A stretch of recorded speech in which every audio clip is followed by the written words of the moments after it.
சற்று முன் தருமபுரியில் அடிதடியில் ஈடுபட்ட அண்ணாமலை. இரு கும்பல்களிடையே மோதல். அதிர்ச்சியில் பாஜகவினர். தலையில் பெருங்காயமா? தமிழகத்தில் திமுகவிற்கு எதிராக அதிரடியாக அரசியல் செய்து வரும் அண்ணாமலை திமுக ஃபைல்ஸ் என்ற தலைப்பில் திமுக தலைவர்கள் தொடர்பாக முறைகேடுகளை வெளியிட்டு வருகிறார்.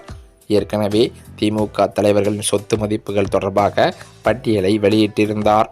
இதனைத் தொடர்ந்து அமைச்சர் பிடிஆரின் ஆடியோ பதிவை வெளியிட்டு அதிர்ச்சியை கொடுத்துள்ளார்.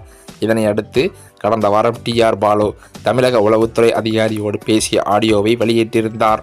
அந்த வகையில் திமுக காங்கிரஸ் மத்தியில் ஆட்சியில் இருந்தபோது மத்திய தகவல் தொழில்நுட்பத்துறை அமைச்சராக இருந்தவர்தான் ஆராசா.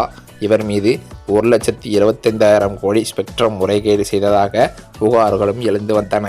இதனைத் தொடர்ந்துதான் ஆராசா அதிரடியாக கைது செய்யப்படுவார் என்றும் தகவல்கள் வெளிவந்த நிலையில் அவரது ஆதாரங்கள் சரியான முறையில் நிரூபிக்கப்படாததால் அவர் விடுதலை செய்யப்பட்டார் என்றும் சொல்லப்பட்டு வருகிறது. இந்த சூழ்நிலையில் நேற்றைய தினமோ அடுத்த கட்டமாக 2G வழக்கில் சிக்கியிருந்த ஆராசா வழக்கின் நிலை தொடர்பாகவும் தனக்கு ஆதரவாக மேற்கொள்ளப்பட்டிருக்கும் நடவடிக்கை தொடர்பாகவும் அப்போது உளவுத்துறை அதிகாரியாக இருந்த ஜாபர் சேட்டுடன் பேசிய ஆடியோவை அண்ணாமலை வெளியிட்டது தற்போது பெரும் பரபரப்பை ஏற்படுத்தியுள்ளது.